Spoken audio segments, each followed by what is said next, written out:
ভাই লিটন দাস আর তৌহিদ হৃদয় এই দুইজনের গেম সেন্স নিয়ে কয়েকটা কথা বলি। এদের খেলা দেখতে দেখতে পুরা ফ্যাড আপ হয়ে গেছি ভাই। এদের নিয়ে কোনো কথা বলতে চাইলে এখন মুখ খারাপ ছাড়া আর কিচ্ছু আসে না। এত বাজে ক্রিকেট খেলা সম্ভব? এদের মাথা ভর্তি গু ভাই। হ্যাঁ, আমরা সব সময় একটা কাজ করি, বাংলাদেশ হারলে বোর্ড সভাপতি এবং বোর্ডের দায়িত্বে যারা আছে তাদেরকে দোষারোপ করি। এটা কি উচিত? এই যে যেই ক্রিকেটার গুলা খেলতেছে এই ক্রিকেটার গুলার মাথা ভর্তি গু, এই গু পরিষ্কার করার দায়িত্ব কি বোর্ড সভাপতির? বোর্ড সভাপতি এসে তাদের মাথার গু পরিষ্কার করে দিবে? দিবে না ভাই। এই যে লিটন দাস তৌহিদ হৃদয় দুইজন কালপ্রিট। এই ম্যাচটাতে এই ম্যাচটাতে 210 220 রান হইল না কেন? ইভেন 200 রানও হইল না কেন? 200 রান এই ম্যাচে না করা একটা ক্রাইম ভাই। কেন হয়নি সেটা খুলে বলি আপনাদেরকে, তাইলে বুঝবেন কোন বালের গেম সেন্স নিয়ে লিটন দাস তৌহিদ হৃদয়রা ব্যাটিং করে। আমার দলের রান 113 হয়ে গেছে, 11 ওভার খেলা শেষ, একটা উইকেটও যায়নি। ওই সময় একটা উইকেট পড়ছে, তার মানে কি দাঁড়ালো? 11 ওভারে 113 রান, এক উইকেট।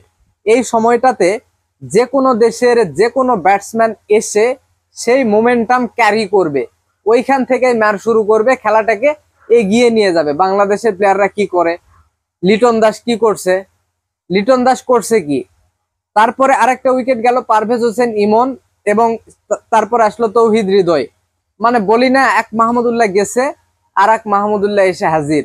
এই হচ্ছে বাংলাদেশের ক্রিকেট। আগা হাল যে দিক দিয়ে গেছে পাশা হাল ওই দিক দিয়েই আসে। এই হয়েছে অবস্থা। যখন 11 ওভারে 113 রান, একটা উইকেট, তারপর ধরলাম পারভেজ হোসেন ইমনও গেল, দুইটা উইকেট, হাতে আছে 8 উইকেট, খেলা বাকি 9 ওভার। যে কোনো দল পরবর্তী 9 ওভারে 110-20 রান করে ফেলবে ভাই। বাংলাদেশকে সেইটাও করতে বলিনি, অন্তত 100 রান করুক, 90 রান করুক, তাও কিন্তু 200টা রান হয়। বাংলাদেশ সেইটা করতে পারছে? করতে পারছে? একজন লিটন দাস খেলছে কত? 18 বলে 22 রানের একটা ইনিংস। ওই ওই সময় নেমে 18 বলে 22 রানের একটা ইনিংস, এবং তৌহিদ হৃদয় 18 বলে 25 রানের একটা ইনিংস। এই দুইজন এই দুইজন মিলে একদম খেলাটাকে ধ্বংস করে দিয়ে গেছে ভাই। খেলাটাকে ধ্বংস করে দিয়ে গেছে। এই ম্যাচে 196 নাকি 97 রান করছে। এইটা করে তারা অনেক খুশি। আমরা সাধারণ দর্শকরা বুঝতেছি লাহোরের মাঠে এই রান কিচ্ছুই না। এই রান লাহোরের মাঠে কিচ্ছুই না, এটা স্বাভাবিক রান, 200 রান এখানে স্বাভাবিক। সেইখানে তারা 197 রান করে মহা খুশি। মহা খুশি, তাদের মধ্যে ওই ইন্টেন্ট দেখাই যায়নি যে তারা 220-30 রানের দিকে যাবে। এই ইন্টেন্ট দেখাই যায়নি। পাকিস্তান তো আর বাংলাদেশ না, তারা সেকেন্ড ইনিংসে ব্যাটিং করতে নেমে এইরকম ফ্ল্যাট পিসে 150-এর আগে অল আউট হয়ে যাবে। এইরকম দল তো পাকিস্তান না রে ভাই। সেটা তো আপনাদেরকে বুঝতে হবে। এই সময় নেমে একজন খেলতেছে 18 বলে 22, একজন খেলতেছে 18 বলে 25। বাহ, কি ক্রিকেট! লিটন দাস লিটন দাস ক্যাপ্টেন্সি আবার নতুন করে যখন পাইলো তখন বলছেন মানে বিশাল এক ইন্টেন্ট দেখাবে, মানে একদম ফেয়ারলেস ক্রিকেট খেলবে। এইটাকে ফেয়ারলেস ক্রিকেট বলে? পুরা দলটাকে নাকি সে ফেয়ারলেস ক্রিকেট খেলাবে, অথচ সে নিজেই সে নিজেই ফেয়ারলেস ক্রিকেটটা খেলতে পারতেছে না, নিজেই খেলতে পারতেছে না। কোন ধরনের ব্যাটিং রে ভাই এইটা! একটা বাউন্ডারি আদায় করতে পারতেছে না এরকম একটা ফ্ল্যাট পিসে। তৌহিদ হৃদয় পরপর 3টা ম্যাচে একই অবস্থা, পরপর 3টা ম্যাচে একই অবস্থা। মনে আছে নাকি আপনাদের ওইটা? প্রথম ম্যাচ ইউএইর বিপক্ষে বাংলাদেশ প্রথম 10 ওভারে 100+ করছিল। হ্যাঁ, পরবর্তী 10 ওভারে তারা কত করছিল? ওই ম্যাচেও কিন্তু প্রথম 10 ওভারে 100+ করছিল, হাতে আসিল আপনার হচ্ছে 8 উইকেট। পরবর্তী 9 ওভারে তারা 10 ওভারে তারা কত করছে? ওই ম্যাচটাতে মনে হয় 191 নাকি কত করছিল। সেম অবস্থা এইখানে আবার। তারা যে একটা ম্যাচ শেষ হওয়ার পর বলে যে আমরা শিখতেছি, হ্যাঁ, পরবর্তী ম্যাচ থেকে আমরা এই মানে এই জ্ঞান কাজে লাগাবো, যেটা একটা ম্যাচে যেটা শিখলো সেটা পরবর্তী ম্যাচে কাজে লাগাবে। সেটা কি করতে পারছে বাংলাদেশ? করতে একবারও পারে না। কিন্তু বারবার এই অজুহাতটা কেন দেয়?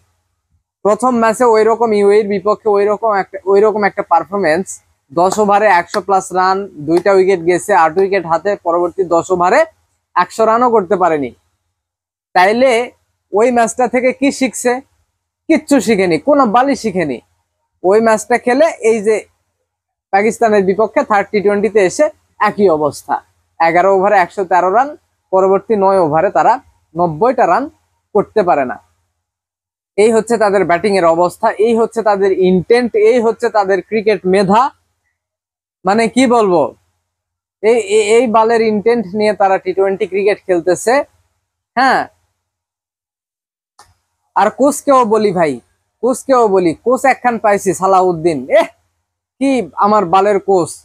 হ্যাঁ, যখন খেলার মাত্র বাকি 2 ওভার, খেলার মাত্র বাকি 2 ওভার, সেই জায়গায় নামায় দিছে কাকে, এই যে ইয়েকে কি বলে, মেহেদী হাসান মিরাজকে।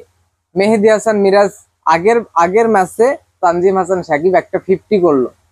হ্যাঁ, একটা 50 করলো, 30 বলে একটা 50 করলো, সেই প্লেয়ারকে না নামায় যখন খেলার 12টা বল বাকি সেই সময় নামাচ্ছে কাকে, মেহেদী হাসান মিরাজকে। তার মানেটা কি, যখন খেলার 12 ওভার বাকি মেহেদী হাসান মিরাজকে নামাইছে, মানে মেহেদী হাসান মিরাজ, তানজিম সাকিব, রিশাদ হোসেন এদের এদের থেকে বিগ হিটার। হ্যাঁ, যেই কোচের মাথায় এইরকম বুদ্ধি আসে, এই মানে যার যার মাথায় এই মানে এইটাও যে ভাবতে পারে যে আমার মেহেদী মিরাজ হচ্ছে তানজিম সাকিব এবং রিশাদের থেকে বিগ হিটার, সেই কোচকে অবাঞ্ছিত ঘোষণা করা দরকার ভাই। সেই কোচের গুষ্টি মারি। মানে চিন্তা করছেন কোন বুদ্ধিতে, কোন লজিকে সে এটা করছে। খেলার বাকি 2 ওভার, সেইখানে মেহেদী মিরাজকে নামায় দিছে। মেহেদী মিরাজ কি করবে ওইখানে? মেহেদী মিরাজ কি করবে? সে তো টি-20 প্লেয়ারই না, তার উপর আবার নামায় দিছে 2 ওভার বাকি থাকতে। আগের ম্যাচের আমার 50 করা প্লেয়ার তানজিম সাকিব, তাকে আমরা নামালাম না। তারপরে মেহেদী মিরাজ ঠিকই আউট গেল, পরবর্তীতে তানজিম সাকিব নামলো, নেমে তাও একটা ছক্কা একটা 4 বোধহয় মারছে, 4 না একটা ছক্কা মারছে ফ্রি হিটে। হ্যাঁ, মানে একটা ব্যাট সুইং তো ম্যাটার করে। মেহেদী মিরাজের ব্যাট সুইং দেখেন, তানজিম সাকিবের ব্যাট সুইং দেখেন, আপনার রিশাদ হোসেনের ব্যাট সুইং দেখেন, মানে চোখ বন্ধ করে বলে দেওয়া যায় যে মিরাজের থেকে আপনার তানজিম সাকিব এবং হচ্ছে এই রিশাদ হোসেন বিগ হিটার। অথচ কোচ বিশ্ব সেরা, বিশ্ব নন্দিত, কি বলবো তাকে, কবির ভাষায় বলতে ইচ্ছে করতেছে, সেই কোচ নামায় দিছে মেহেদী হাসান মিরাজকে। হ্যাঁ, এইভাবে চলতেছে বাংলাদেশের ক্রিকেট। ও এইখানে আমার কোচ যেমন, প্লেয়ার তেমন, ক্যাপ্টেন তেমন, আমার বোর্ড তেমন, একদম সব মিলে একাকার একটা সুন্দর কম্বিনেশন হয়েছে বাংলাদেশের ক্রিকেটকে একদম মারা দেওয়ার জন্য। সুন্দর একটা কম্বিনেশন এইখানে হয়ে গেছে ভাই, সবগুলাই এক। নির্বাচকের কথা আবার বাদ দিচ্ছি কেন, নির্বাচক তো আরো বড় মাদারবোর্ড, সে তো আরো বড় মাদারবোর্ড ভাই নির্বাচক। হ্যাঁ, উফ, পুরা খেলা দেখতে দেখতে বিরক্ত হয়ে গেছি ভাই, বিরক্ত হয়ে গেছি। প্রথম 10 ওভার দুর্দান্ত ব্যাটিং করছে বাংলাদেশ। হ্যাঁ, 2 ওপেনার খুবই ভালো ব্যাটিং করছে, কিন্তু